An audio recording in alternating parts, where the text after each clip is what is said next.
చదువుతో పాటు skills, placements తో పాటు సక్సెస్ సందీప్ యూనివర్సిటీ మాత్రమే అందిస్తుంది.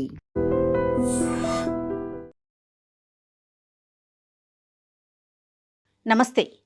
హైదరాబాద్ అనగానే ముందుగా గుర్తొచ్చేది ఏంటి? బిర్యానీ, చార్మినార్తో పాటుగా కొండపైన తెల్లని వెన్నెల్లా మెరిసిపోయే బిర్లా మందిర్. పగటిపూట పాలరాతి మెరుపులతో, రాత్రి వేళల్లో వెలుగు జిలుగులతో కనిపించే ఈ ఆలయం నగరం మొత్తానికి ఒక క్రౌన్ లాంటిది. హుస్సేన్ సాగర్ పక్కనే ఉండే ఈ నీలాద్రి కొండపై వెలిసిన ఈ అద్భుత శిల్పకళా సౌందర్యం సరిగ్గా ఈ ఏడాదితో 50 ఏళ్లు పూర్తి చేసుకుని గోల్డెన్ జూబ్లీ సెలబ్రేషన్స్ జరుపుకుంటోంది. అయితే అసలు ఈ గుడి వెనుక ఉన్న స్టోరీ ఏంటో మీకు తెలుసా? దేశవ్యాప్తంగా వెంకటేశ్వర స్వామి ఆలయాలను కట్టించాలనే ఉద్దేశంతో హిందుస్థాన్ చారిటీ ట్రస్ట్ ద్వారా బిర్లా ఫౌండేషన్ ఏర్పాటైంది. వాళ్ళు దేశం మొత్తం మీద 35 ఆలయాలు కట్టిస్తే అందులో మొదటిది ఢిల్లీలో ఉంటే రెండోది మన హైదరాబాద్లోనే కట్టారు. ఇక 1966లో మొదలైన ఈ నిర్మాణం పూర్తి కావడానికి దాదాపు 10 ఏళ్లు పట్టింది.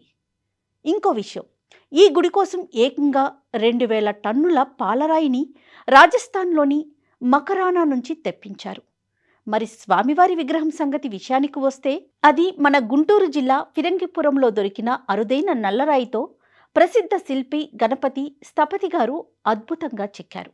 ఇక 1976లో త్రిదండి శ్రీమన్నారాయణ చిన్నజీయర్ స్వామి గారి చేతుల మీదుగా ప్రాణప్రతిష్ఠ జరిగాక ఈ ఆలయం భక్తులకు అందుబాటులోకి వచ్చింది. ఇక్కడ మరో స్పెషాలిటీ ఏంటంటే ఈ గుడిని చూస్తుంటే అటు నార్త్ ఇండియన్ ఇటు సౌత్ ఇండియన్ స్టైల్స్ రెండూ కనిపిస్తాయి. గోపురం తిరుమలను గుర్తు చేస్తే ముఖమండపం పూరి జగన్నాథ ఆలయాన్ని గుర్తు చేస్తుంది.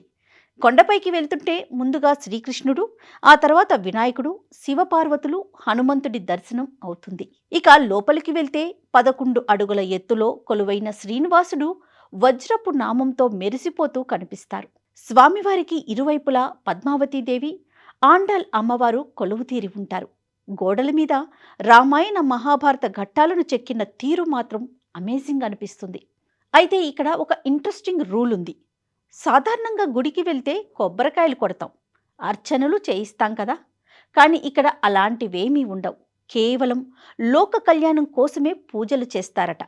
చివరికి ఈ గుడి కట్టించిన బిర్లా ఫ్యామిలీ పేరిట కూడా ఇక్కడ ప్రత్యేక పూజలు ఉండవంటే నమ్ముతారా? ఇక ప్రతిరోజు ఉదయం 6:30 సుప్రభాత సేవతో స్వామివారిని మేల్కొలిపి అనంతరం ప్రత్యేక అలంకరణలు, పూజలు నిర్వహిస్తారు. నిత్య హోమాలు, స్వామి నామస్మరణలతో ఆలయం ప్రతిధ్వనిస్తుంది. ముఖ్యంగా శుక్రవారాల్లో జరిగే అభిషేకం భక్తులకు ఎంతో ప్రత్యేకంగా ఉంటుంది. తిరుమలలో జరిగేలా ఇక్కడ కూడా ఆశ్వయుజ మాసంలో బ్రహ్మోత్సవాలను ఘనంగా నిర్వహిస్తారు. నవరాత్రుల్లో శ్రవణ నక్షత్రం రోజున స్వామివారి జన్మదిన మహోత్సవాన్ని కూడా విశేషంగా నిర్వహిస్తారు. ఇక శ్రావణ మాసం, ధనుర్మాసం, వైకుంఠ ఏకాదశి, శ్రీకృష్ణ జన్మాష్టమి వంటి పర్వదినాలను కూడా ఈ ఆలయంలో భక్తిభరితంగా జరుపుతారు. అభిషేకాలు, బ్రహ్మోత్సవాలు, పండుగలతో ఆధ్యాత్మికతకు, శిల్పకళకు కేర్ ఆఫ్ అడ్రస్గా నిలిచిన బిర్లా మందిరం మన హైదరాబాద్ ప్రైడ్ అని చెప్పడంలో ఎలాంటి సందేహం లేదు. And for more videos, please subscribe to iDream. Please subscribe to iDream. Please subscribe iDream. And please subscribe to iDream. For more videos, subscribe to iDream. please like, share and subscribe to the channel. Congratulations, iDream. Subscribe to iDream. Subscribe to iDream. So subscribe to iDream Media. iDream ki iDream team andarki huge congratulations. Please subscribe iDream Media. Please subscribe to iDream. Subscribe iDream. Please subscribe to iDream. iDream అంటే నా కళల ఛానల్ను subscribe చేసుకున్న నోరు తిరుగుతలేదు, మీరైతే గంట గుర్తు కొట్టండి. For more such videos, please subscribe to iDream. Subscribe to iDream. Please subscribe to iDream. Please subscribe iDream Media. Please do subscribe to iDream. Please subscribe to iDream Media. For best entertainment and information, please subscribe iDream. And don't forget to subscribe to iDream.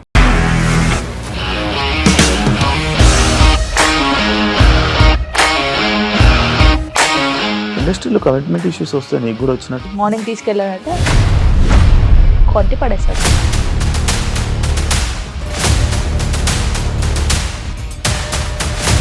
కళ్ళు కూడా చూడలేదు ఈ cinema అని చెప్పడానికి కూడా చాలా ధైర్యం కావాలి. అది నిజం కదా, దాంట్లో ధైర్యం ఏంటి? ఇది నెక్స్ట్ డే ప్లేట్ మార్చేస్తే తప్పు కదా. As of now we are comfortable this అని నేను అనుకుంటున్నాను. రష్మిక గారిది మీది ఒకే ఊరంట కదా. నీకు కోపం వచ్చిందంటే బాగా తిట్టేత్తరా? తిట్టేద్దామండి. నిజంగా గేమ్ ని ఎలా చేంజ్ చేయగలిగారు? ఏపీఎస్ఎఫ్సి వాళ్ళకి 6 నెలల్లో నేను 6 లక్షలు కట్టా. బిజినెస్ చేయాలనుకుంటే it is as difficult as riding a tiger.